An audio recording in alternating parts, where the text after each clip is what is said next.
Beleza. Tá me ouvindo bem, né? Agora já estão entrando, já estão na live aqui, então tá tudo bem.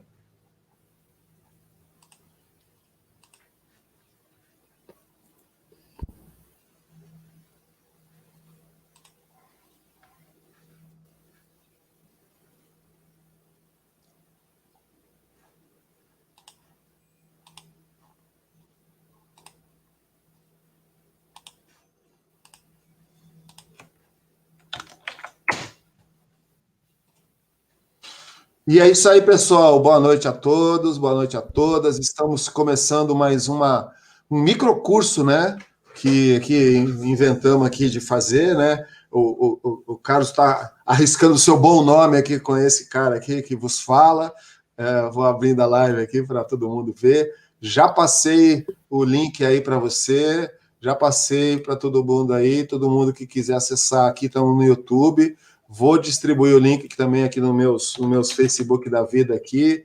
E a gente retoma hoje, então, essa série de microcursos aí. Acho que, para mim, está sendo muito legal. É um negócio, vamos estudar, vamos conversar. Acho que PNL, eu comprei até a ideia de que realmente o caminho é muito, muito legal, né?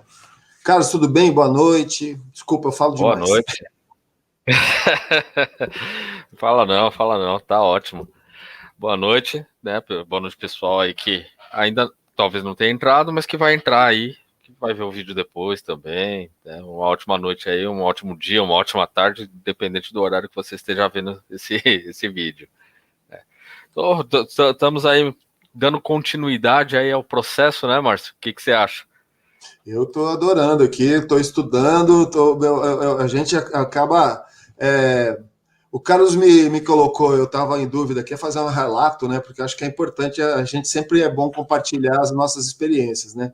Dizem no coaching que existem pesquisas que mostram que quando você quer fazer mudança e você só pensa na mudança, a chance é muito pequena. Quando você comenta com uma pessoa e tal, que você pretende fazer isso, aumenta um pouquinho a chance. Mas quando você declara para todo mundo que vai fazer e continua falando sobre isso, as chances dessa mudança ocorrer aumenta absurdamente. Então, eu quero compartilhar aí, né? Eu coloquei para o Carlos essas minhas dúvidas sobre treinador, sobre como me apresentar e como fazer, já que eu tenho tantas atividades, né? E o Carlos colocou um negócio interessante. Ele falou, cara,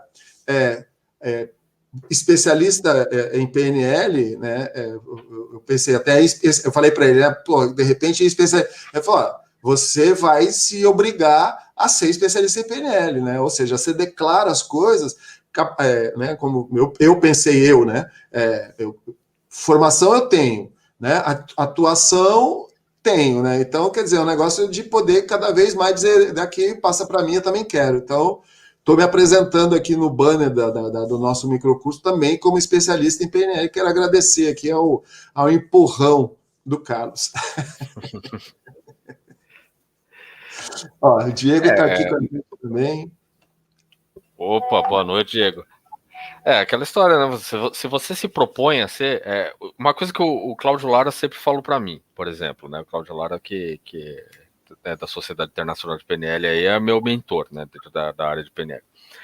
Ele falou que quando ele era trainer, só trainer, ele era uma coisa. Quando ele estava lá em Orlando e o Richard Bandler declarou que ele seria Master Trainer, ele falou, agora sim, agora eu tenho que estudar pra caramba para eu poder carregar de fato o nome de Master Trainer. Então, essas nominalizações, por exemplo, especialista em PNL, se você se coloca nessa situação, aí você tem que correr atrás. E isso é bom, porque aí você se torna realmente um especialista, né? Perfeito, perfeito.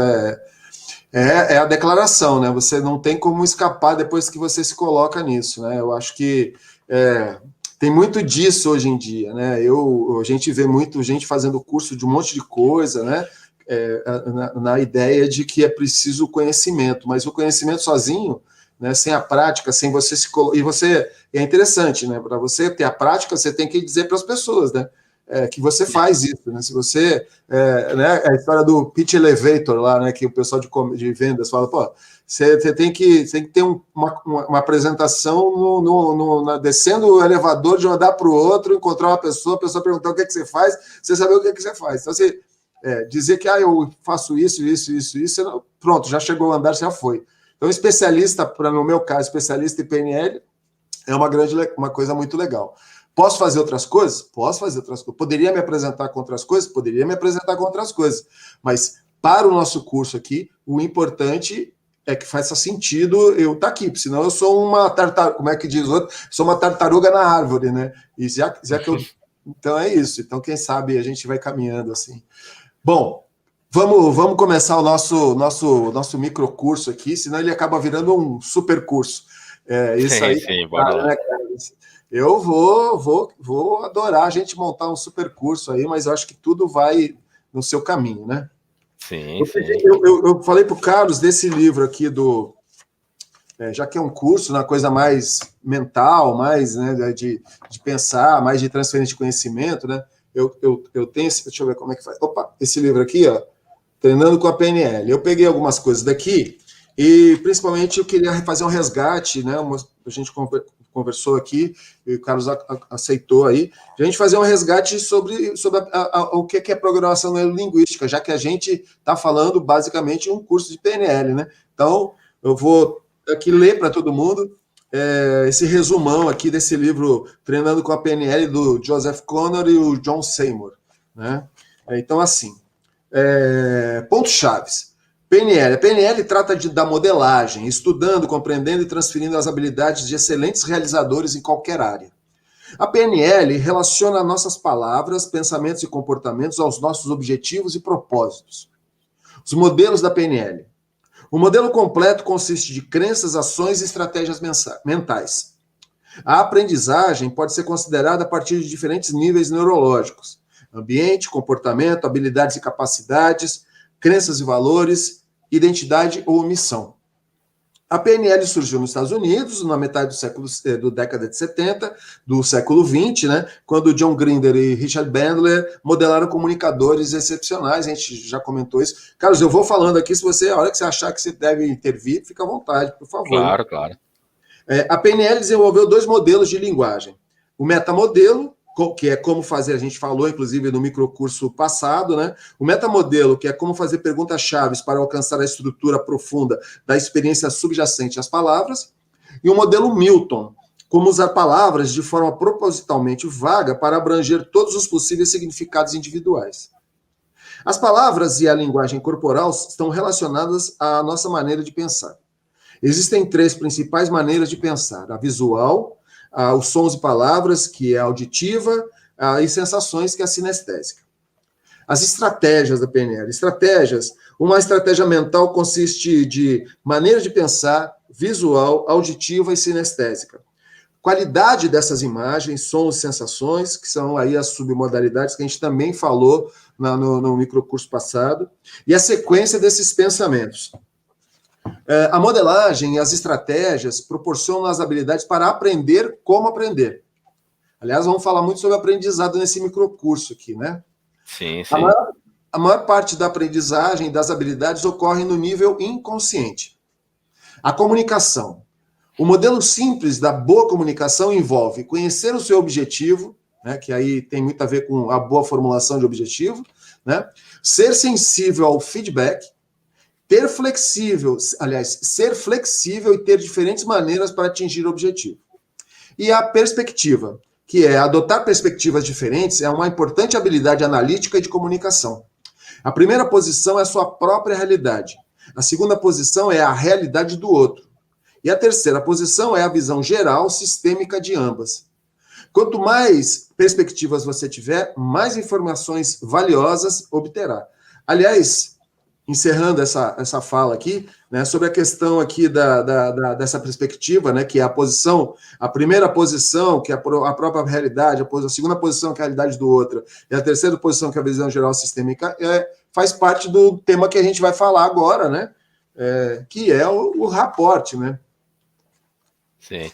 Então, Só um comentário, né? Você falou sendo sensível ao feedback, é importante falar para o pessoal, não é sensível da sensibilidade de acontece alguma coisa, você chora, tá? É sensível de perceber os feedbacks. E não necessariamente é um feedback que alguém vai te falar, é uma coisa que é uma percepção. Então, eu tô querendo emagrecer, eu tô prestando atenção no retorno que eu tô tendo das minhas estratégias. Se eu tô tendo realmente resultado, esses resultados eles têm que aparecer em algum lugar e eu tenho que percebê-los e por isso que é ser sensível aos feedbacks, né? Lembrando que a PNL ela tem um pressuposto, que os pressupostos são crenças já pré-determinadas da PNL, de que não existem fracassos, existem feedbacks. Então, aí entra na questão do próximo passo que o Márcio falou, que é a flexibilidade. Se no meu feedback eu percebo que eu não estou emagrecendo, aí eu tenho que entender o que eu estou fazendo de errado para modificar os meus comportamentos e aí eu conseguir chegar no resultado que eu quero. Então, eu acho só importante dar uma chapiscada nisso aí. não, é vital, inclusive, porque essa sensibilidade, ela é, de alguma forma, é uma habilidade adquirida, né? Você vai Sim, aprendendo. O pessoal de hipnose, por exemplo, falava assim: ó, o cara tá aqui, entrou em estado hipnótico, mas como? Ó, a boca dele diminuiu um pouco. Olha, o olho dele não sei o quê. Aí eu olhava, eu não conseguia ver aquilo, né? Você vai, porque você vai adquirindo, né? Então, essa sensibilidade aí, essa leitura, é a prática mesmo, né, Carlos? É muita habilidade, muita fazer, né? sim. Aquele, Eu acredito que a maioria das coisas, né, tirando questões que são mais genéticas, vamos dizer assim, mas a maioria das coisas são aprendidas, né, são aprendizados, né? Então, tanto essa sensibilidade de feedback é uma habilidade que você tem que desenvolver, o carisma é uma habilidade que você tem que, na verdade, resgatar, por exemplo, porque se você pegar um bebê, ele é totalmente carismático, né? Ele usa do corpo dele, dos gestos dele para influenciar as outras pessoas e todo mundo gosta de fazer as coisas para os bebês, né? Então, é uma habilidade a se resgatar, no caso, né? é São os verdade, mestres do carisma, né? Os bebês. é verdade.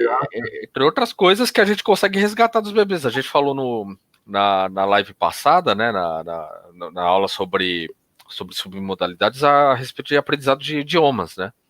E nada mais é no aprendizado de idiomas que resgatar a estratégia dos bebês, de novo. Olha que interessante. Que Porque legal. o bebê é aquela história, tem até a piada, né? Não, você tá querendo aprender inglês, você tá assistindo um filme legendado por quê? Você acha que o bebê tava escutando os pais, tava passando a legenda embaixo? Não, não tava. Então Boa ele noite. tá só absorvendo, né? É verdade, é verdade. No final é aprender e que é uma forma de modificar o seu comportamento, né? É resgatar o que é, né? O que era, como era antes. Eu tive a oportunidade de fazer umas lives no ano passado com um cara de um curso de São Paulo, até de um colégio, e ele trabalha com crianças, é um colégio que trabalha com crianças. Ele falou das vários brinquedos de pesquisa que eles fizeram, de resgatar coisas muito antigas, coisas lá, assim, básicas de brinquedos, né? Transformação. Então ele fez essa leitura muito parecida com o que você está resgatando agora, muito 10, né? Essa pensar que aprender, na verdade, tem a ver com tirar da frente. Eu estou pensando aqui porque no rapport, a gente vai falar agora, tem uma hora que o rapport, na verdade, é só tirar da frente o que atrapalha, né? Sim, Aproximar pessoas, né? exatamente. Muito legal. Bom, vamos falar então aqui, porque afinal de contas a gente está aqui. Hoje começamos com hoje, vamos usar nosso banner aqui para sinalizar, né? Hoje é 19 de maio, amanhã, quinta, 20 de maio, sexta-feira, 21 de maio, 19h30, a gente vai estar aqui com vocês. E se não for esses dias, nos outros dias, você assiste lá no YouTube do Instituto Márcio Meurin, ou Master Coach Total, você pesquisa aí, tem o link aqui. Onde você vai ver esse curso aqui chamado Conhecimento PNL, reforça seu conhecimento PNL, e a gente vai falar aqui sobre rapport. Hoje a gente vai falar muito sobre rapport, amanhã a gente vai falar muito sobre âncoras e sexta vamos falar muito sobre criando um bom estado para aprender, ou tudo misturado. Aí pode ser uma surpresa.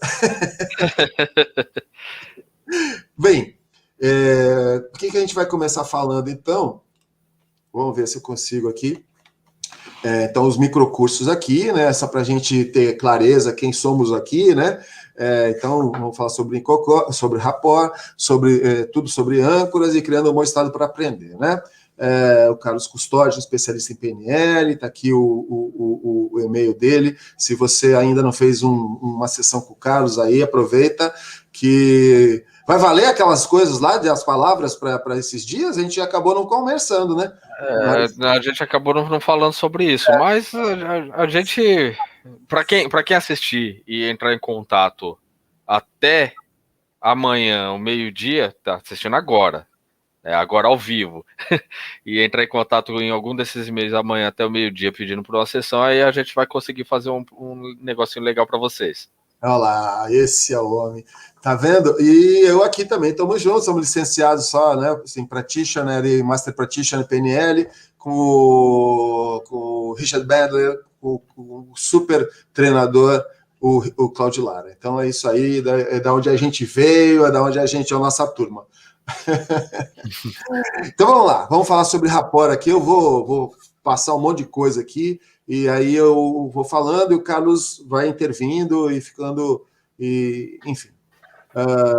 Rapport, então, eu vou, basicamente as definições aqui, é o processo de construir e manter uma relação de mútua confiança e compreensão. A capacidade de evocar reações da outra pessoa. Com frequência, atua nos níveis das palavras ações, valores e crença. Perfeito. É importante falar, a palavra rapport, ela veio da França, né? É uma palavra francesa. Ela não tem exatamente uma tradução em português e a gente aceita que essa tradução mais ou menos é sintonia. Então, a construção de rapport, e rapport também é uma habilidade que você tem que construir, essa construção, ela é de criar sintonia com outras pessoas, e a partir do momento que você cria essa sintonia com as outras pessoas, é como se ela te desse, ela entrou em sintonia com você, ela te dá a permissão para você influenciá-la. Então, basicamente é isso.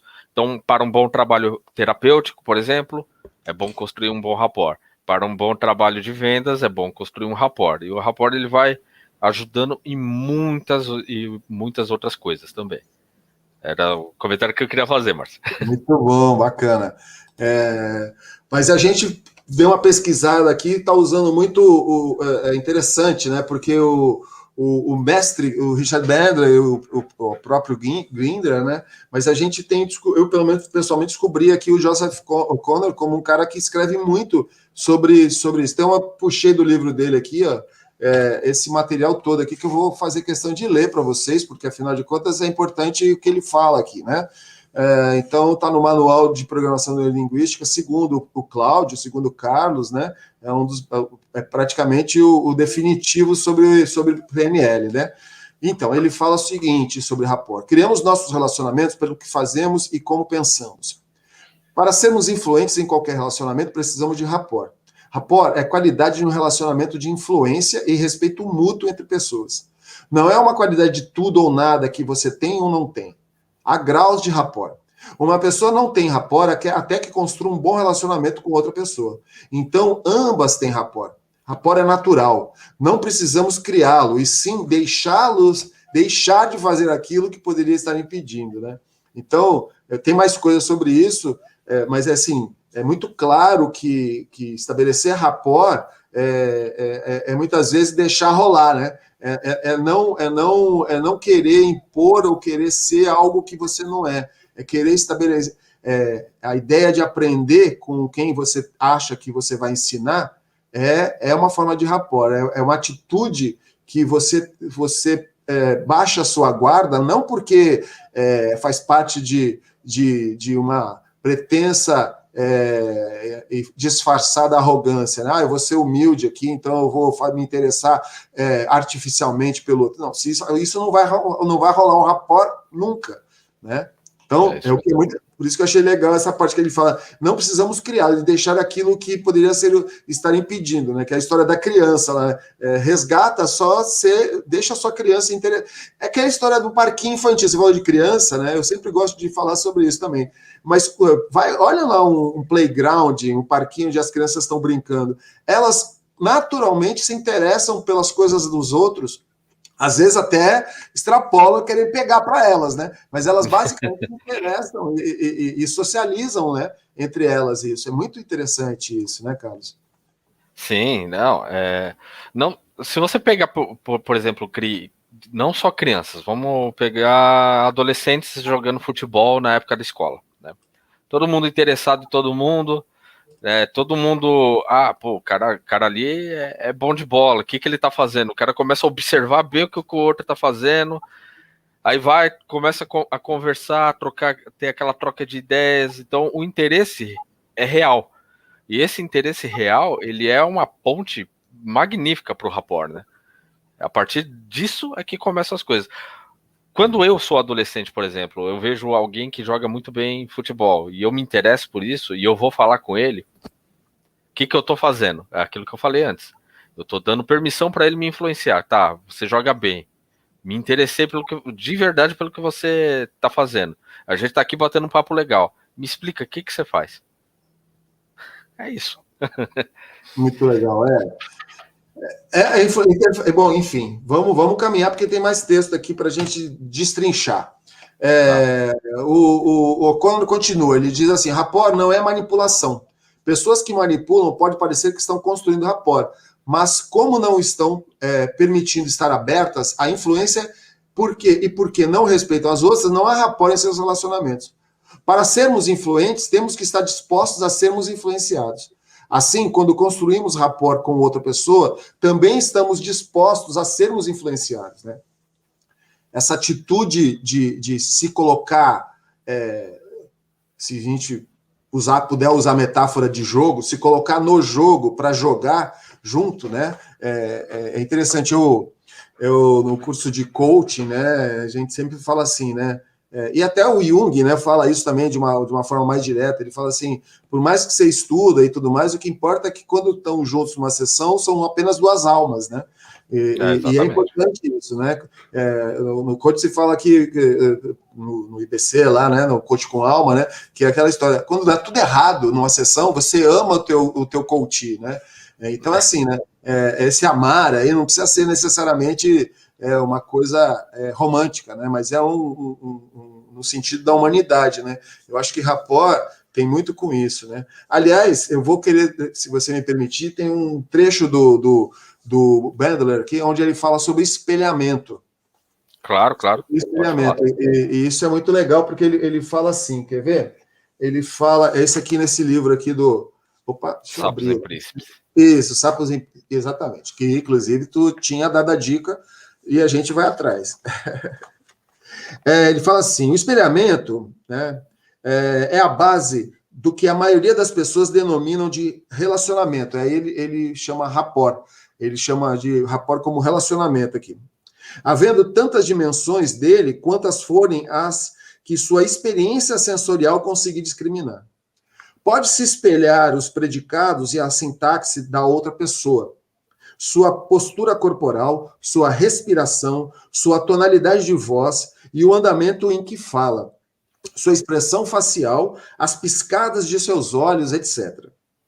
Então, ele vai tratar do espelhamento. Aí eu vou botar você numa enrascada aqui.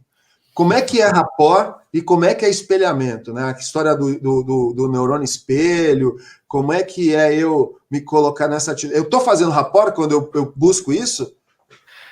Você consegue, mas ele não é tão efetivo assim, tá? Eu quero falar de alguns pontos específicos do rapport. Por exemplo, o espelhamento. O espelhamento ele vai acontecer como um resultado do rapport. Ele não necessariamente vai criar o rapport. Nem sempre ele vai criar. Por exemplo, se eu estou imitando você está na minha frente, a gente está conversando. Você está cruzando a perna, eu estou cruzando a perna. Você encosta para trás, eu encosto para trás. Você vai começar a se encher o saco. Você vai falar, pô, para com isso, né, meu? Você tá me imitando. Isso daí vai gerar uma quebra de rapport. Então tem que ser algo muito sutil no momento que você vai fazer. É óbvio, por exemplo, que quando eu vou me utilizar do modelo Milton, como a gente conversou aqui no comecinho, eu vou seguir a minha voz, a tonalidade da minha voz, ou a velocidade da minha voz vai estar na cadência da sua respiração, mas não é necessariamente um espelhamento, tá? É só uma forma da gente criar ali aquela sintonia para eu poder influenciar você, né, do jeito que precisa ser influenciado. Agora, se você tá... Vamos supor que você saiu para a rua e você viu um barzinho. Se você prestar atenção num barzinho, onde tem um grupo de amigos ali, tá tomando cerveja, estão conversando. Todos eles estão espelhados. Por quê? Porque eles estão em rapport, eles estão em sintonia. É muito comum essa sintonia ela ir mudando de acordo com quem está falando na mesa, quem está com o papo da vez na mesa. Então vai ter sempre um que vai estar conversando, tá falando, não sei o que, quando ele pega o copo e toma um gole, os outros em geral pegam o copo e tomam um gole logo em seguida dele. Por quê? Porque é um espelhamento que está acontecendo de uma forma totalmente natural. Eu diria que a melhor forma de você criar o rapport não seria a partir da perspectiva de você espelhar outra pessoa. E sim, usando o jeito que o O'Connor fala, de um jeito mais natural. Você buscar um interesse genuíno na outra pessoa. Então, querer saber mais sobre ela, imaginar o que vocês têm em comum, né? Tem a técnica do 101%, né, que falam, você encontra o que é 1% que vocês dois concordam e se dedica 100% naquilo, também vai gerar um bom rapport. Então, temos assuntos em vários assuntos que a gente não conversa, que a gente não se entende. Tem um assunto que a gente se entende muito. Eu vou focar nesse assunto, conversando com você, e a gente vai, por consequência, gerar esse rapport. Agora, a questão de manipulação, que o O'Connor fala, aí também é um outro ponto que eu gostaria de falar, tá? Do meu ponto de vista, tá, você não tem como, e isso está até em Sapos e Príncipes, você não tem como, é impossível você não se comunicar, você não ancorar, você não influenciar. Somos seres influenciáveis. Nós somos influenciados pelo meio, nós somos influenciados pela TV, pelo professor, pela família, por todos os cantos da nossa vida nós somos influenciados. Então, sabendo disso, sabendo que somos seres influenciados, e quando eu vou falar com alguém, eu vou procurar criar rapport com alguém, eu vou de qualquer maneira influenciar aquela pessoa, então eu vou procurar pensar como que eu posso influenciar ela de maneira positiva. Aí é a diferença entre a simples manipulação ou a influência de maneira positiva. Que do meu ponto de vista, né, você pode ver até o Milton Erickson fala, se uma pessoa entra na minha casa e eu falo para ela, senta no sofá, e ela sentou, eu já influenciei, eu já manipulei. Então vamos influenciar de uma maneira muito mais eficaz, para a pessoa principalmente, né? Muito legal, perfeito. Toda uma questão de tomar muito cuidado e saber dessa responsabilidade, né? Por isso que é importante conhecer o que é PNL, né? Para você sair dessa ideia de que eu sou o cara, eu consigo influenciar as pessoas, como se isso fosse uma dádiva divina e como se isso fosse explicar, e aí você não tem os cuidados necessários. Enfim, aí tem um debate aí que a gente vai levando para frente, né? Vou seguir no texto aqui. Porque eu sou muito preocupado, o pessoal, quem está mais distante a gente já falou sobre isso muito, inclusive, sobre a PNL, né? Sobre o que é a PNL, como uma ferramenta, a PNL como um instrumento, a PNL como um meio de fazer as pessoas atingirem alguma coisa, né? Mas ela, se não tomar certo cuidado, né, você pode influenciar negativamente as pessoas. Então, eu me preocupa muito essa questão ética mesmo, porque não só a PNL, o coach, já quando a gente sabe de casos, a psicologia, né? Toda vez que você tem uma autoridade, isso aí também acho que é legal. Toda vez que você exerce uma autoridade sobre alguém, ou alguém permite que você seja uma autoridade para ela, você entra num nível, eu sei que parece meio filosófico isso, mas eu acho que é importante que o profissional da PNL ele faça essa.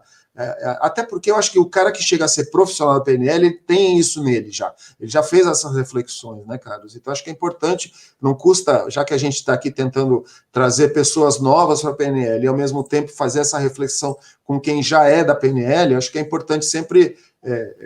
E faz parte dessa missão aí sua, que eu estou na carona junto, que é divulgar a PNL, né?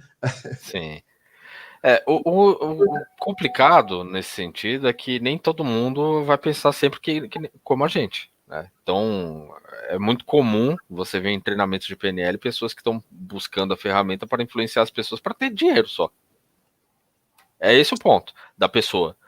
E esse, do meu ponto de vista, mas aí, é meu ponto de vista, é o jeito que eu enxergo, é o meu mapa de mundo, né? Do meu ponto de vista, eu não faria isso. Porém, para a pessoa, tá tudo bem aquilo. Né? O problema é até que ponto tá tudo bem. Né? Então a gente tem que tomar esse tipo de cuidado. Não é ruim a pessoa querer vender curso, a pessoa querer fazer dinheiro, a pessoa atender, desde que você dê realmente alguma coisa em troca. Tem gente que só quer influenciar e só isso. Pois esse é o problema, né? Mas vamos lá, vamos continuar aqui com a questão do rapport. A gente vai fazendo, na minha cabeça, tudo isso tem uma afinidade, né, muito grande, né? E ele continua aqui, o O'Connor, falando sobre o rapport. Rapport não é amizade.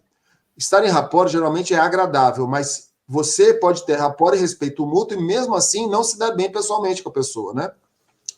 Rapport não é concordância nem necessariamente advém da concordância. É possível concordar com alguém com quem não temos rapport. E também é possível discordar da pessoa e estar em rapport com ela. O rapport pode ser rapidamente construído e rapidamente perdido. Quanto mais rapidamente é construído, mais rapidamente pode ser perdido. Aí eu não tem como não pensar nesse pessoal tomando a cervejinha lá que você estava falando aqui, né? A cada pessoa que está na mesa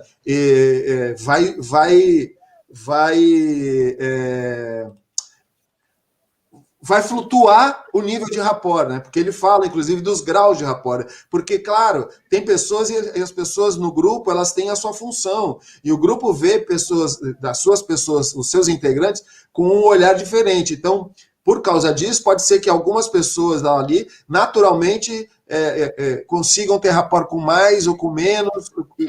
E isso também se dá com o profissional, né? Exatamente. Se você não tem, aí entra também questão de autoridade do profissional, se for o caso do profissional, existe toda uma questão de como que eu quero influenciar, e entre as 3 perguntas geralmente se faz eu me faço pelo menos, né, para tentar entrar em rapport com a pessoa, que é o que ela tem em comum comigo, o que ela tem de diferente comigo e para onde que eu quero levar ela. Né? Então, eu tenho que me fazer essas 3 perguntas para eu gerar um interesse verdadeiro sobre essa pessoa, para eu conseguir começar a gerar rapport. Então, a minha curiosidade sobre a outra pessoa também influencia, né? Às vezes você chega num profissional que o cara... Cara, você tá lá, nada contra, tá? Eu estudei psicanálise, não tenho nada contra, mas é uma crítica que eu não tenho como não fazer aqui. O cara deita num divã, o cara senta nas costas dele, o cara não fala nada, eu só fico falando aqui, né? Não se gera um rapport desse jeito. Óbvio, aqui ele fala, rapport não é amizade. Não é? Mas a amizade pode gerar rapport, e muito mais forte. É totalmente natural os amigos gerarem rapport entre eles. Agora, uma coisa que eu quero comentar. O Richard Bandler, principalmente, ele fala muito, né? Principalmente nos dias de hoje, que tem vezes que você vai precisar quebrar o rapport. Tanto que tem gente que odeia o Richard, mas volta lá porque ele dá resultado, mesmo ele quebrando o rapport. Que ele percebe que precisa tirar aquela pessoa aí entra naquela fuga de dor, né? Ele percebe que ele precisa cutucar ali a ferida do indivíduo para o indivíduo sair do meio do caos que ele está vivendo. Então, cara, eu vou cutucar. Vai quebrar o rapport? Vai quebrar o rapport. Mas eu vou ter resultado. Né? Tanto tem uma história, se você me permite contar a história dele aí. Né? O Richard tem história pra caramba, né? Ele chegou uma mulher para fazer atendimento com ele. E aí ela senta ali com ele na sala e tá falando um monte de coisa e tal. E ele percebe, não, vou precisar dar um empurrão nessa mulher, né? E ela fala que o problema dela é de depressão, né? E aí ele começa. Também, né? Olha pra você. Olha como você tá. É óbvio que você tá em depressão. Você não tá fazendo nada por você. Você não faz nada. Você não cuida nem do seu cabelo. Quem dirá você querer fazer alguma coisa da sua vida? Não sei o que. Ele começou a provocar, até a mulher ficar emputecida com aquilo. Ela levanta e fala: eu vou fazer sim. E eu vou te provar que eu vou fazer. E saiu brava do consultório dele. E passou alguns meses, ela enviou uma carta para ele: Senhor Bandler, eu estou fazendo isso. Ele conseguiu o resultado que ele queria. Só que ele quebrou o rapport e ela ficou endemoniada com aquilo. E depois de uns 2 anos, ela percebeu o que ele tinha feito e aí ela mandou outra carta. Não, eu queria agradecer, não sei o quê. É muito, tem que ser uma missão de vida isso mesmo, não tem como se, porque você tem que ter as atitudes mais absurdas, né? Tem outras, não tem um chinelo, não me lembro se era chinelo, o que era de um lugar lá também, não sei, agora não vou lembrar, daqui a pouco, eu acho que o Cláudio contou lá em algum momento no curso, lá não me lembro o que era, mas enfim, é preciso quebrar o rapport, então em alguns momentos o rapport não serve para esse tipo, e aí a gente até, é importante nessa altura do campeonato, né, é meio até óbvio, mas é importante falar para as pessoas por que é importante fazer rapport. O rapport ele vai dar a permissão para você influenciar a pessoa, né? Por isso que ele é importante. A gente tem uma frase na hipnose que é pacing and leading, né? Eu acompanho e depois eu lidero. Né? Essa parte do lidero, depois que eu acompanhei, é o rapport. Então a pessoa ela já entrou na minha vibe, ela já entrou na minha sintonia, ela já está concordando com algumas coisas que eu tô falando, então ela já me deu a permissão de eu influenciá-la, né? Só que para chegar nisso, ela precisa de um conforto, ela precisa perceber que ela está bem, ela tem que confiar em mim para fazer isso. Então, essa é a principal meta do rapport. Você fazer com que a pessoa confie em você a ponto dela te dar a permissão de você influenciá-la. Se não, vamos dizer que não existe um rapport. A pessoa chegou para você, ela está com um problema, né? Vou falar aqui do meu trabalho, por exemplo. Ela está com um problema, ela não gerou um rapport aqui comigo, eu já vou direto fazendo técnica com ela, sem conversar com ela, sem pegar algumas coisas que eu preciso. Ela vai fechar o olho, ela vai seguir algumas instruções, ela vai ficar até com o braço cruzado, assim. Tá. Mas não vai dar em nada, né, isso daí, porque ela não me deu essa permissão. Ela não criou uma sintonia comigo, não confiou em mim o suficiente para realmente seguir o que eu preciso que ela faça. Tá? E eu também não. E você também não. Então, é isso que eu ia falar agora. Aí eu acho que até nominalização. As pessoas que falam assim, não, eu não sou hipnotizável, né? Ou seja, é a pessoa blindada a qualquer coisa que na ideia de que vão transformar num robô aí, né? E aí, quando você, mesmo assim, você entra nessa conversa com ela, né? Ela, por algum motivo, ela vai até uma parte, você acredita que ela está permitindo, você acredita que está vendo um rapport, porque ela mesma dá sinais, né? A história da sensibilidade, você falou lá no começo, né? Ela mesmo dá algum sinal, ou pelo menos você lê nela algumas coisas, de que ela está permitindo isso, de que está vendo essa busca, quase esse flow, né? Também é outra coisa que a gente precisa falar, né? E aí, lá pelas tantas, ela para e sai do negócio, assim. E você toma um susto, quer dizer, não é no sentido literal, né? Não é tomar um susto, mas assim, você fica meio sem. E aí tem que ter muita experiência para o cara conseguir transformar isso de um outro jeito, ou conseguir simplesmente a velha fala de que, bom, a gente não está indo porque você não quer ir, ou sei lá, como é que a gente reage, como é que a gente lida com isso, Carlos? Agindo diferente. Não deu certo de um jeito, a gente faz de uma outra forma, tá? Então, vamos fazer uma indução aqui em você, e aí a gente faz uma regressão. Tô fazendo a indução e o cara, não tô vendo nada. Não tô vendo nada. Tá, beleza. Então, senta aqui, vamos fazer de outro jeito. Tá? Então, é uma flexibilidade de comportamento de eu vou tentando coisas até eu encaixar perfeitamente. Tem gente que vai chegar para mim e vai falar, não, eu não consigo visualizar. Eu não consigo. Você tá falando comigo, não sei o que, eu não tô conseguindo visualizar. Mas eu sinto. Tá, beleza. Então você falou que você sente, vamos por esse caminho de sente. Né? Então, modificar o jeito que você tá falando em prol do mapa do outro, né? Você tá mexendo no mapa do outro, necessariamente. Perfeito. E o interessante é que, assim, você tá construindo, isso continua sendo a construção do rapport, né? Porque... Continua. Porque assim, na minha experiência profunda, eu tive momentos em que a pessoa estava interessada pelo tema. Vamos começar. E lá ela fazia e ela parava. E eu não fiz isso. Eu simplesmente concordei com ela, quando na verdade talvez ela estivesse me dizendo outra coisa que eu não soube ler. É isso que você falou, da sensibilidade. Talvez eu não tenha tido a sensibilidade para perceber, porque assim, né? Isso é importante as pessoas saberem, né? Quando alguém se chega a se dispor ou a estar no estado de hipnose, ou a uma sessão de PNL, de alguma forma, ela está falando uma verdade.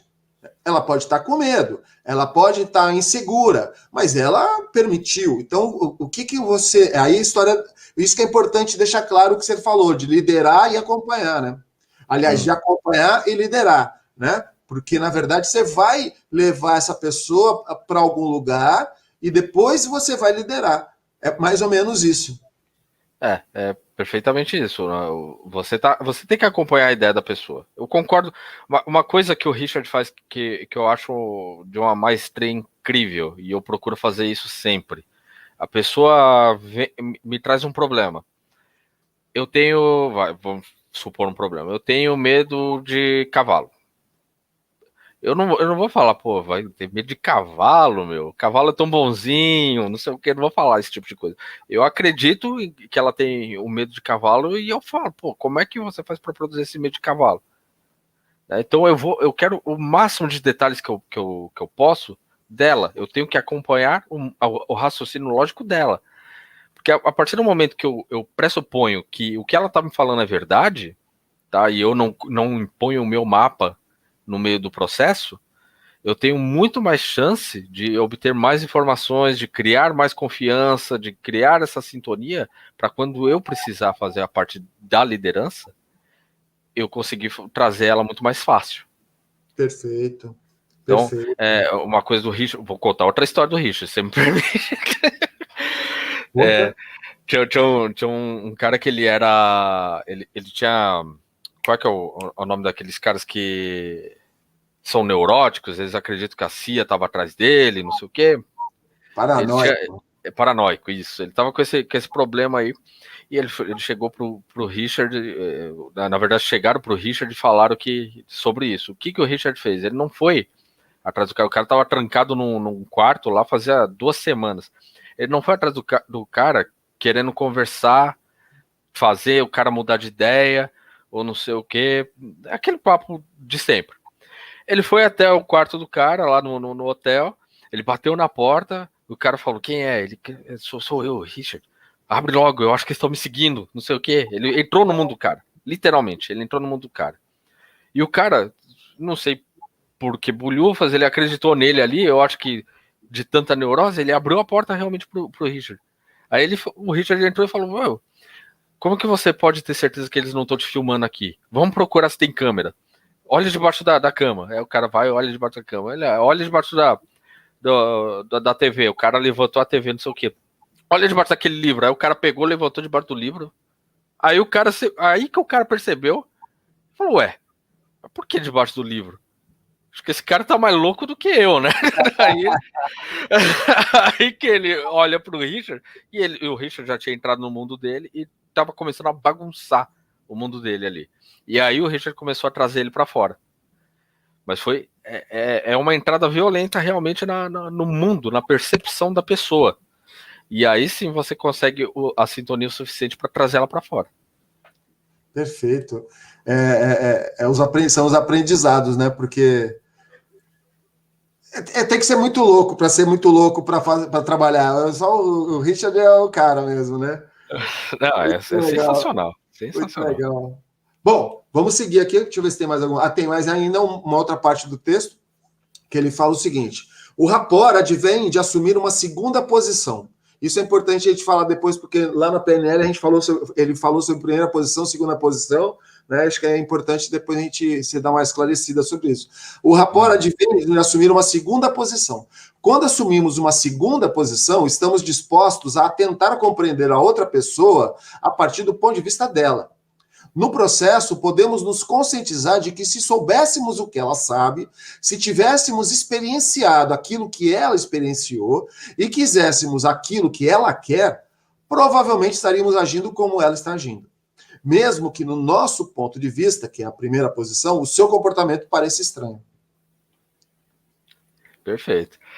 Isso lembra até quando a gente comenta no curso, né? Se você tivesse o raciocínio lógico daquela pessoa, você estava pensando igual a ela. Né? Um sujeito que tem medo de barata, ele não vê a barata do jeito da mesma maneira que as pessoas que não têm medo de barata veem. Né? Ele vê, se você for pegar a descrição do cara, é uma barata gigante do tamanho da minha casa, que se eu ver, eu vou ficar com medo também. Então, claro, perfeito. Eu pegando o raciocínio lógico dele e seguindo o raciocínio lógico dele, pensando exatamente como ele, acreditando nas coisas que ele acredita, eu vou chegar à mesma conclusão lógica que ele. Então, não tem como fazer isso. Então, é um processo de empatia, de uma certa maneira, né? É eu me colocar realmente na posição do outro. Só que aí existem técnicas também para se fazer isso, né? Que são as posições perceptuais dentro da PNL. Então, eu tenho a minha posição, eu vejo o outro, eu imagino que eu estou me associando, ou seja, entrando na pele do outro, para eu ver o mundo através dos olhos dele. E aí eu consigo, dessa maneira, ter uma empatia para entender o que está acontecendo ali. E tem a terceira posição, que e essa é ótima quando você está recebendo crítica, tá, Márcio? Essa é sensacional. Você vai para uma terceira posição que está olhando os dois. E como você está olhando os dois de fora, qual que é a percepção dessa pessoa que está olhando de fora aquela situação? Nossa. Então, se você tá fazendo vídeos no YouTube, você tem um hater, pô, pega essa terceira posição e fala, pô, por que esse cara tá falando isso?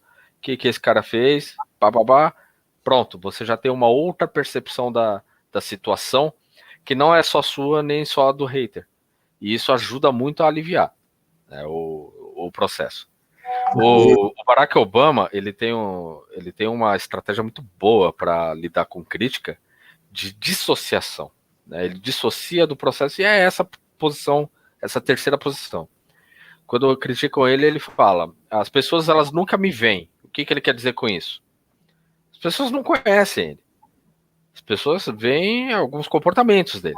Né? E isso é um detalhe que é muito importante falar. As pessoas nunca vão saber quem você é. As pessoas vão conhecer o seu comportamento. Né? E aí ele fala: a partir desse momento que elas não me veem, elas não sabem exatamente o que eu tive que fazer para tomar as minhas decisões. E eu não sei. Aí você percebe que ele está em terceira posição. Aí eu não sei o que ela está fazendo para ela tomar aquela posição diante de mim. Então eu não tenho que me abalar quanto a isso.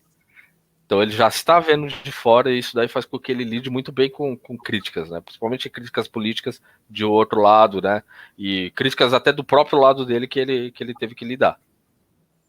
Muito interessante, muito interessante. Uma super técnica. Nossa, essa técnica é fantástica, porque hoje em dia, em tempos de pandemia numa mídia social, os ódios pululam de lado a lado, né? Todo mundo. Então, você se expor demais. E eu sou o primeiro a levantar a mão, eu sou criticado, muita gente que me critica, porque, pô, você não podia estar nessa posição, você tinha que. Eu falei, olha, eu posso, para eu ser o que eu quero, o que eu imagino que eu seja, eu não tenho outra possibilidade a não ser dizer o que eu acho, dizer o que eu sinto, dizer o que eu penso. Eu não consigo deixar de ser alguém que vê o mundo à minha volta e aí, enfim, o que eu quero dizer é que aí quando eu começo nesse discurso, eu estou escorregando exatamente e podendo usar essa técnica que você está acabando de dizer, né? Me colocar numa terceira posição e tentar entender o que a pessoa está querendo me dizer, porque muitas vezes eu entro numa posição de defesa. E eu acho que a boa crítica, né, ela tem muito mais a ver com como você assimila do que com o que a pessoa está querendo dizer, porque às vezes as pessoas te criticam por um motivo que aí nossa, é impressionante isso, mas é metamodelo, né? A lógica profunda dela, quando ela leva para a lógica superficial, para ela poder te passar isso, ela vai passar junto tudo que é dela, né? Todas aquelas coisas lá de generalizações e direções e distorções, e aí você vai assimilar também na sua. Então, se você tem uma técnica que isso que você está dizendo é uma baita técnica, que é um filtro, na verdade, e usar isso para eu melhorar como o meu comportamento, e é muito interessante o que você está falando também, porque a gente cansa de ouvir as pessoas dizerem que você não é o que você é o que você faz, né? Então, assim, as pessoas te olham, mas e isso às vezes é ruim, porque entra aquelas questões todas que travam a gente, né? E a gente sofre muito por causa disso. Quando, na verdade, a gente poder perceber que você não é só o que você faz, você também é o que você acha que você é. Né? Ter esse encontro de você profundo com os olhos das outras pessoas, também te acalma, né? Porque senão, nossa, é um estado de estéreo, perdão, de estresse absurdo, né, Carlos? Sim. Pegando dessa parte do comportamento, como as pessoas só enxergam os seus comportamentos, é muito natural, principalmente quando a gente entra nesse mundo, né, de programação neurolinguística, desenvolvimento humano e tal. Tendemos a, né, modificar comportamentos. Normal, natural. Se você vai fazer um practitioner, o Márcio aí é testemunha disso, você não tem como fazer um practitioner sem uma coisa, pelo menos, ter mexido em você. E aí você modifica o seu comportamento a respeito daquilo. Quando você muda o comportamento, as pessoas que te conheciam fora do curso, de antes, elas têm filtros a respeito de você. E esses filtros são experiências a respeito dos seus comportamentos. E quando você chega com um novo comportamento, elas tendem a não aceitar muito bem. Elas tendem a desconfiar, né? É um processo muito comum. E aí as pessoas elas tendem a querer, de alguma forma, trazer você para a normalidade delas. Elas se incomodam de uma certa maneira porque elas estão vendo você diferente. Então elas tendem a tentar trazer você de volta. Quando você faz uma mudança dessas, né, a gente fazendo uma análise de vida com sistemas de amizades, sistemas familiares e tudo isso, o que acontece? Você tende a fazer uma mudança no seu código, vamos dizer assim, você se destaca no sistema. Ok? Então o sistema ele só vai ter 3 opções, né? Ou ele vai te ignorar, ou ele vai ter que ser forçado a subir para chegar no seu nível, ou ele vai te escorraçar, tá? Então são essas as 3 opções que vão acontecer dentro de um sistema de amizades, dentro de um sistema de família. Então eles ignorar, não, perdão, ou eles tentam te trazer de volta, né? O ignorar também é tirar do sistema. Ou eles tentam te trazer de volta para baixo, ou eles tendem a tentar te expulsar, que eles escorraçam, ou eles são automaticamente eles têm que levantar para chegar no seu nível, tá? E tem uma história, que isso daí é uma história que aconteceu aqui, né, em São Paulo, entre amigos meus, que um deles deixou de fumar, o outro fuma até hoje, e o outro se incomodou pra caramba, porque o cara que era amigo dele deixou de fumar, e o cara ficava, não, você tem que, não tem como você parar com isso, meu, isso daí você não para. E ele ficou na cabeça, martelando a cabeça do outro, até dizer chega. Até o ponto que, não, peraí, então nisso daqui eu não vou mexer mais, entendeu? Mas é natural do sistema reagir dessas 3 maneiras para com você. Muito interessante isso aí, muito interessante. Bom, vamos para frente aqui, peraí. Senão a gente fica... então eu já falei sobre isso aqui, a primeira posição, isso é muito legal essa conversa sobre isso, né? Para finalizar aqui um pouquinho, né, sintetizando o rapport aqui, um relacionamento satisfatório são construídos com rapport, não por concordância. Como se constrói o rapport? Se constrói tendo interesse genuíno na outra pessoa, se constrói o rapport sendo curioso quanto a quem é e como pensa essa pessoa, e estando disposto a ver o mundo a partir do ponto de vista da outra pessoa. Eu sei que depois de tudo que a gente já conversou aqui, né, de tudo que isso que o Carlos relatou aqui e tudo mais, parece uma repetição do que a gente já fez. Mas é importante perceber que o que foi dito aqui tem muitos detalhes aqui que depois você vai refletir sobre tudo isso que você ouviu aqui, você vai perceber que muita coisa que a gente leu aqui e que o Carlos relatou e que a gente debateu e conversou aqui são meandros, né? Eu queria de novo destacar a ideia de que é preciso entender que as pessoas elas expressam no seu comportamento com a gente, por isso a história do neurônio espelho, a ideia do espelhamento lá, as pessoas... então, assim, o que a gente está aqui dizendo tratando de PNL, né? A gente está tratando aqui como é que você aborda, como é que você cria um negócio chamado, inclusive, flow, né? O que é o flow? O flow chama fluxo, né? É você criar, você e a pessoa ali, um nível de interação tão gigante, tão gigante, tão gigante, que junto com as técnicas, como, por exemplo, acompanhar, liderar, né? Você vai auxiliar essa pessoa a alcançar os objetivos que ela te procurou, né?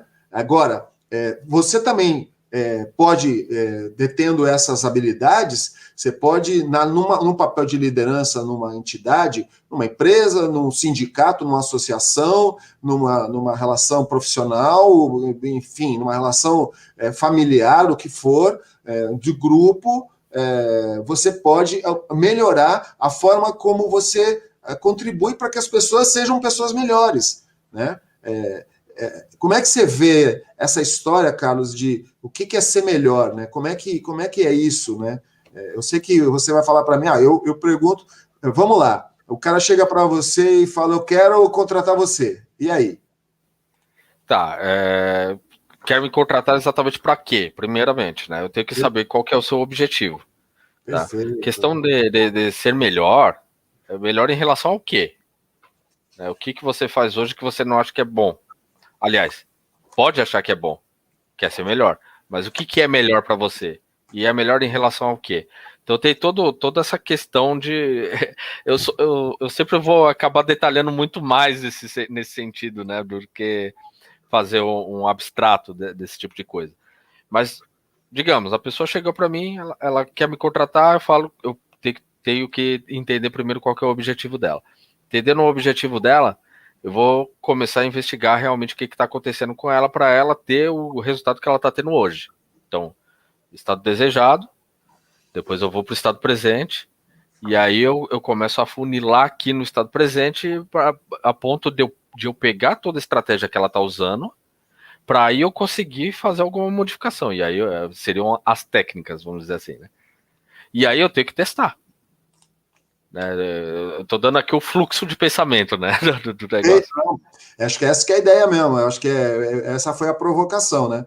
De mostrar como é que a coisa é uma coisa tão simples e tão complexa ao mesmo tempo, né? Por isso que a maioria das pessoas que lidam, que acessam a PNL, elas provavelmente nunca vão deixar de refletir na sua vida profissional, pessoal mesmo, o que a PNL poderia contribuir, porque de fato ela realmente ela funciona, né?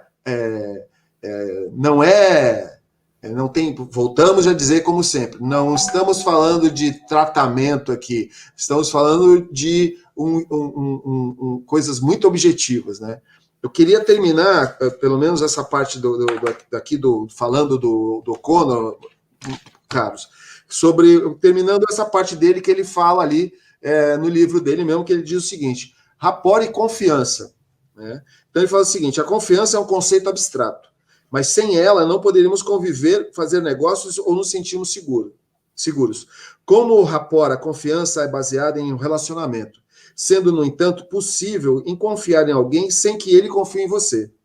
É como um presente que você dá a outro. Mais uma vez, como o rapport, a confiança não é algo que você tem ou não tem. Há graus. Confiamos quando acreditamos que alguém será forte, ou seja, não nos decepcionará. Podemos nos apoiar nele. E confiamos naquilo que acreditamos ser verdade. Outras pessoas confiam em nós quando também acreditam que somos fortes e não as decepcionaremos. Um relacionamento de confiança mútua somente pode existir entre duas pessoas fortes. Enquanto o rapport pode ser imediatamente construído, a confiança leva tempo.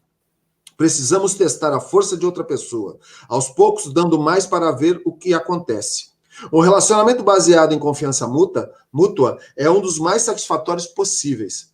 Enquanto o rapport é um investimento, a confiança é um risco e uma delicada dança com a outra pessoa que leva tempo para se manifestar. Quanto você precisa conhecer de outra pessoa para confiar nela? Ela o decepcionará? O quão forte ela é? Geralmente julgamos retroativamente. Se alguém nos decepciona, podemos culpar a nós mesmos e não mais assumir tal risco, ou podemos culpar a outra pessoa por não atender às nossas expectativas. As pessoas têm diferentes patamares de confiança. Um patamar demasiadamente baixo e você confiará com demasiadamente facilidade e poderá se decepcionar com frequência. Um patamar demasiadamente alto e você estará querendo que a outra pessoa dê demais antes de você se comprometa. Poucas pessoas serão dignas de sua confiança e isso pode ser emocionalmente isolador.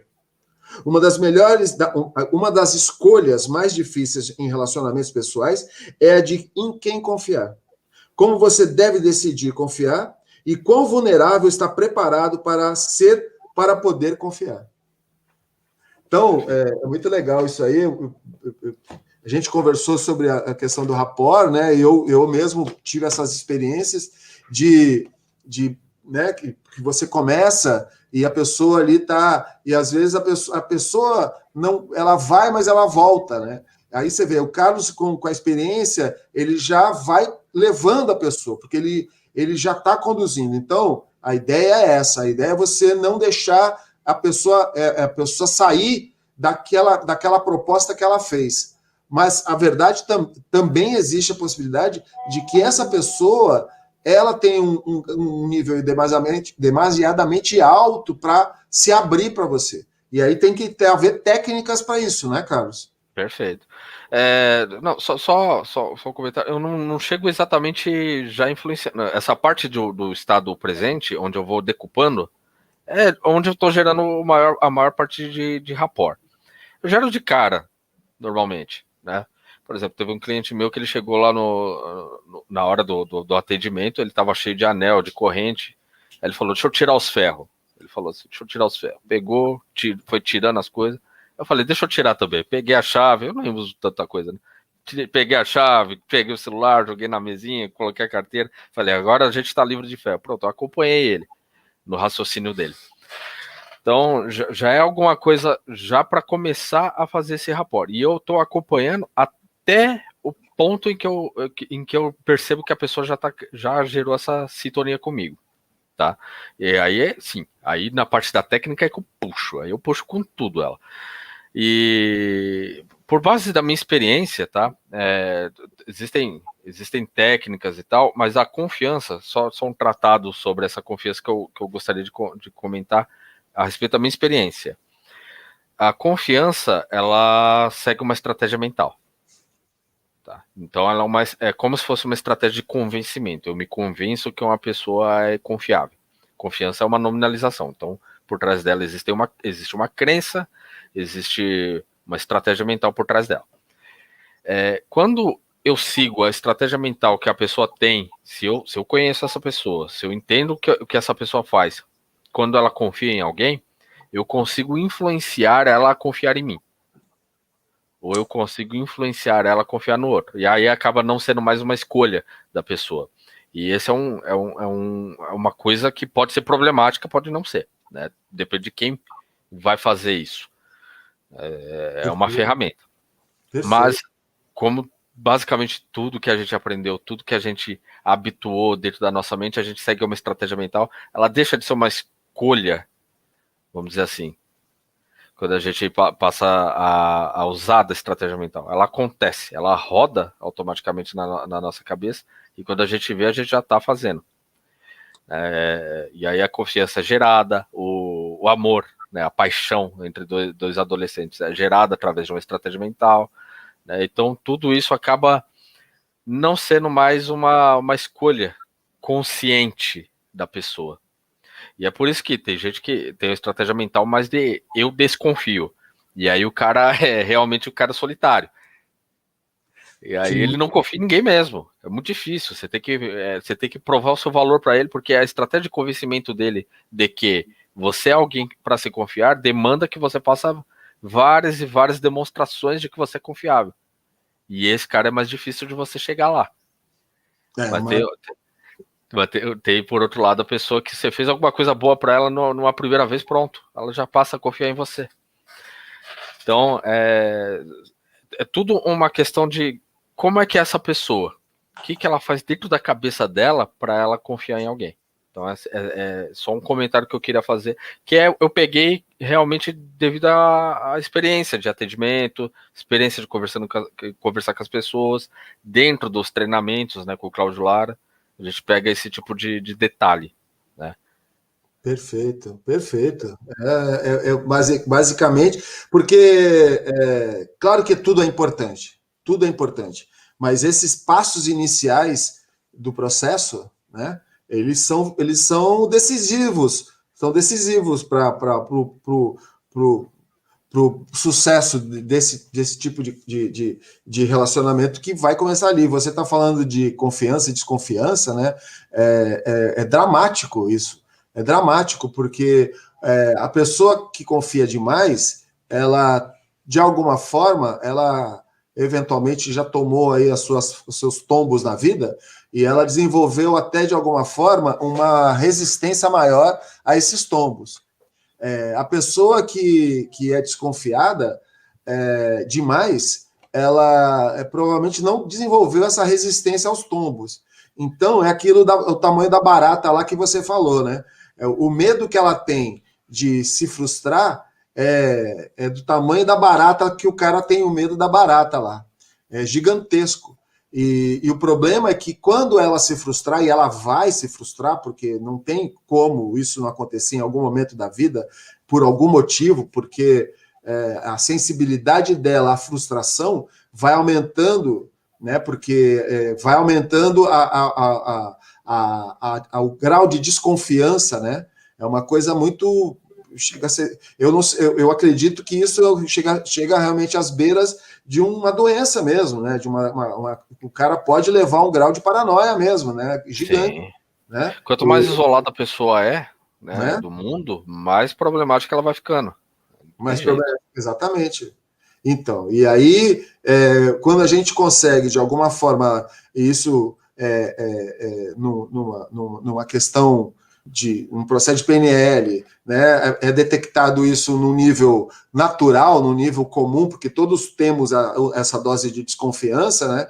A PNL funciona ali como um remédio, entre aspas, porque nem seria remédio, né? Nem seria tratamento, não seria nada, seria apenas ajudar a pessoa a lidar naturalmente com uma coisa que talvez ela trouxesse com ela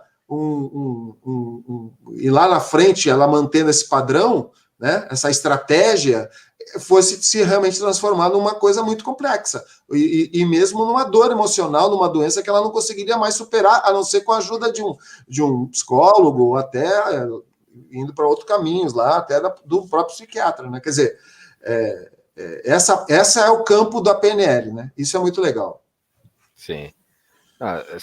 Sensacional. E quando você percebe esse tipo de coisa, por exemplo, de estratégias mentais, como que as pessoas funcionam, né? Tanto para confiar, quanto para essa geração de rapport, quanto para, sei lá, a pessoa tem estratégia mental para tudo. A gente tem estratégia mental para dirigir, a gente tem estratégia mental para escovar os dentes, a gente tem estratégia mental para tudo que a gente tem. Quando a gente consegue entender isso, aí é que vem o grande pulo do gato da PNL, que é, eu entendo, então, o que os gênios fazem, que foi o que aconteceu lá atrás, nos anos 70, né, que pegamos a Virginia Satir, pegamos o Milton Erickson, pegamos todos esses caras que eram craques, e aí nasce essa coxa de retalhos aí, que hoje é a PNL, né? Que legal. É muito aprendizado, né? É muito aprendizado, porque, na verdade, esses dois aí, hoje em dia, existem, nem sei, as tais masterclass, né? Acho que o Cláudio chegou a falar isso, de pessoas que contam como é que elas são, né? Existem Sim. vários exemplos aí. Tem um site americano que chama masterclass.com, né, .com, que são pessoas que são especialistas, então, para ensinar a atuar, tá lá o Samuel L. Jackson, né? Quem não conhece Samuel L. Jackson, trate de conhecer, porque é incabível você não conhecer esse cara.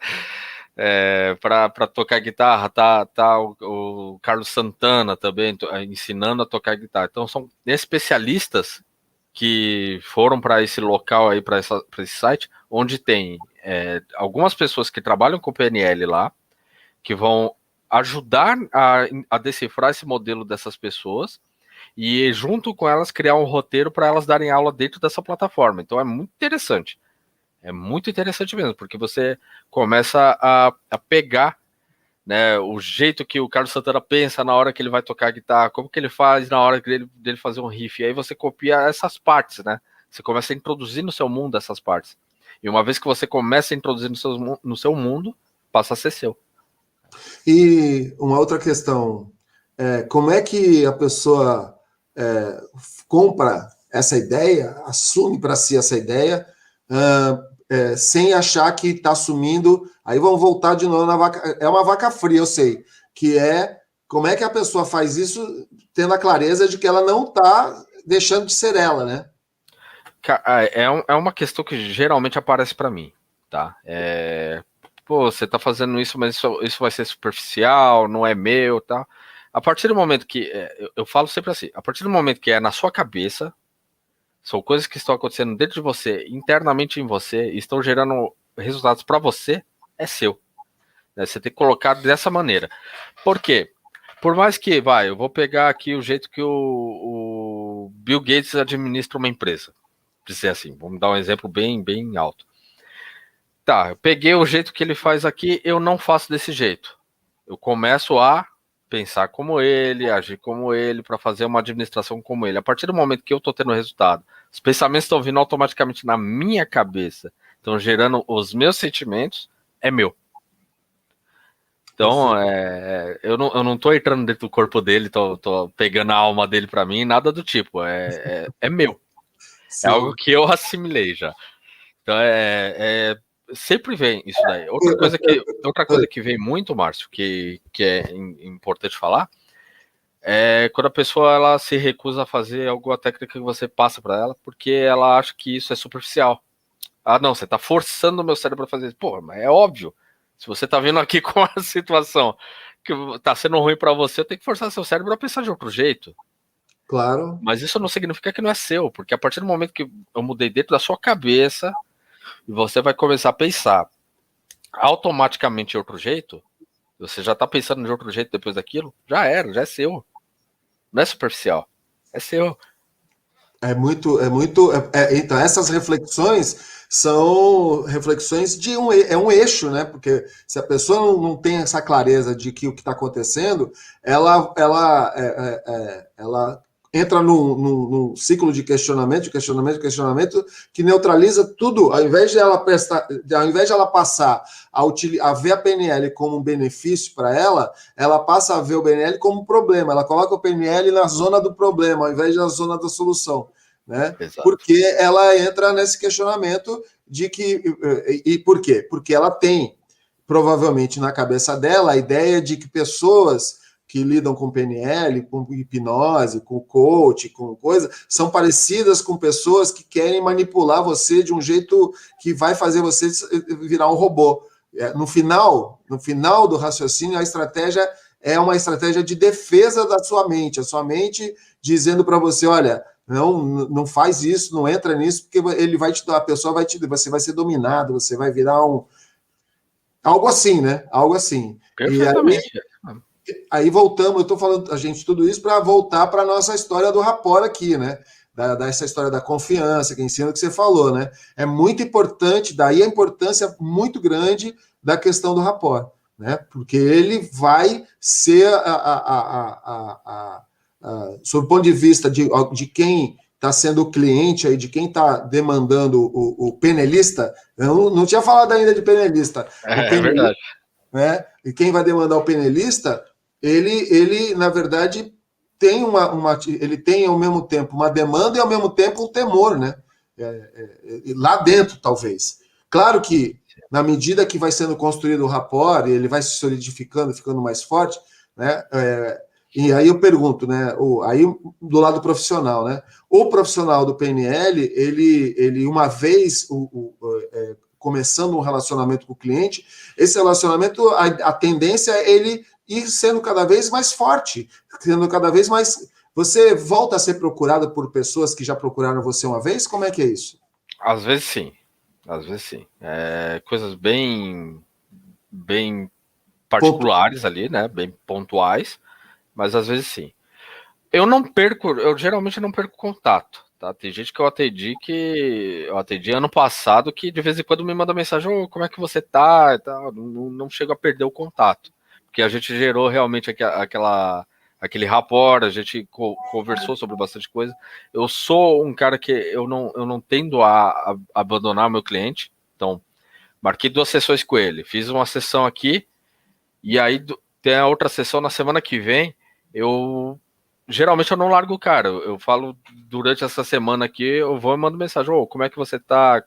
Tá tudo bem? Não sei o que, eu sempre pergunto, né, pra ver como é que o cara tá. Então, o cara vê esse nível de proximidade e ele entra muito facilmente em rapport comigo por isso, né?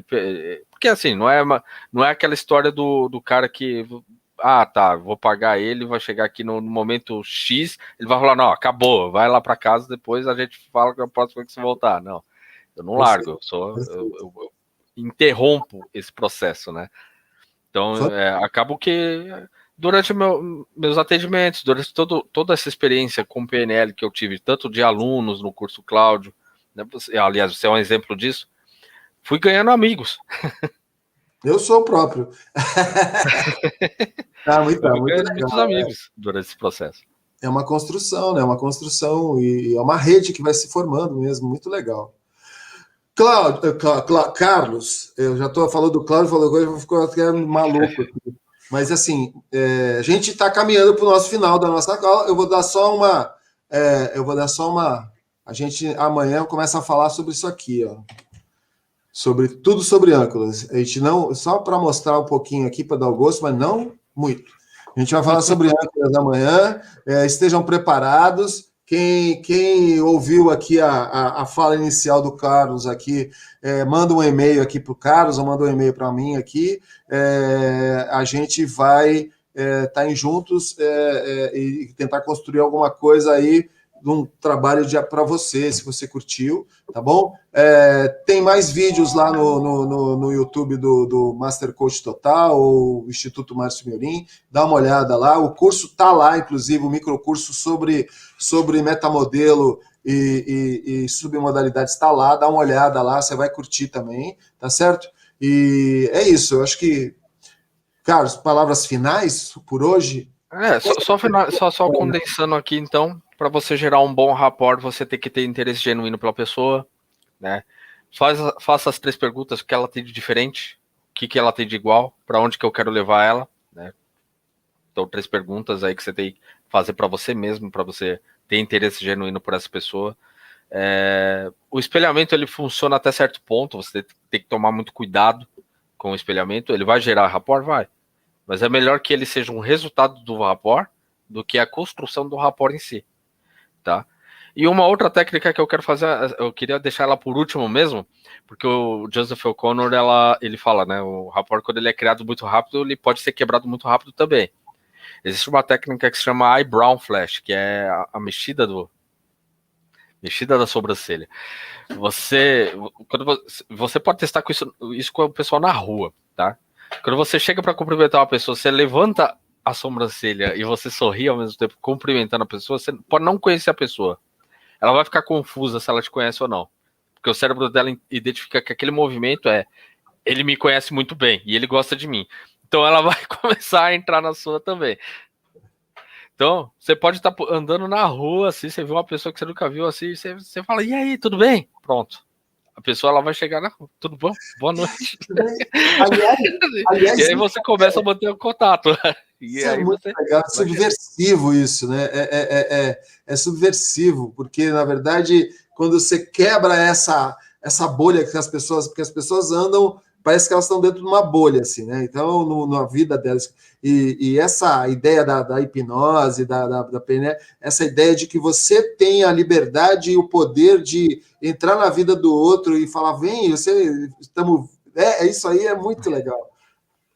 É muito bom. Muito bom, muito bom. Eyebrow flash, né? O movimento da sobrancelha. Eyebrow flash, muito bem. Então tá, né? É isso. É isso, pessoal. Tem alguma pergunta? O pessoal manda pergunta aí, Márcio? Não. O pessoal não mandou nada. O Diego Pinhas está dizendo aqui, boa noite, adorei. Muito bom, adorei. Legal, Diego. A gente agradece demais aí. E divulgue. Divulgue aí. Eu sei que você curtiu aí, mas divulgue, tá bom? Então é isso. As pessoas não mandaram nada, ninguém quer conversar com a gente hoje. Hoje é quarta-feira, elas querem lá, elas querem, não sei o que elas querem. Elas estão conversando sobre várias coisas. Daqui a pouco alguém vai assistir isso aqui, mas amanhã. Perderam a chance de entrar em rapport com a gente aqui. Aliás, depois eu vou falar sobre o flow, né? Isso é muito legal também falar. Sim, é importante. E, enfim, amanhã, pessoal, a gente fala sobre âncoras. É isso, Carlos. Gratidão a você por esse projeto com você. É uma honra, muito obrigado. O aprendizado. Quem não estava aqui, eu e o Diego estavam aqui aprendendo.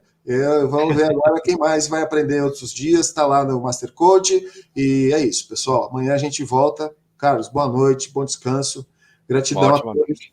Tchau, tchau, gente. Tchau.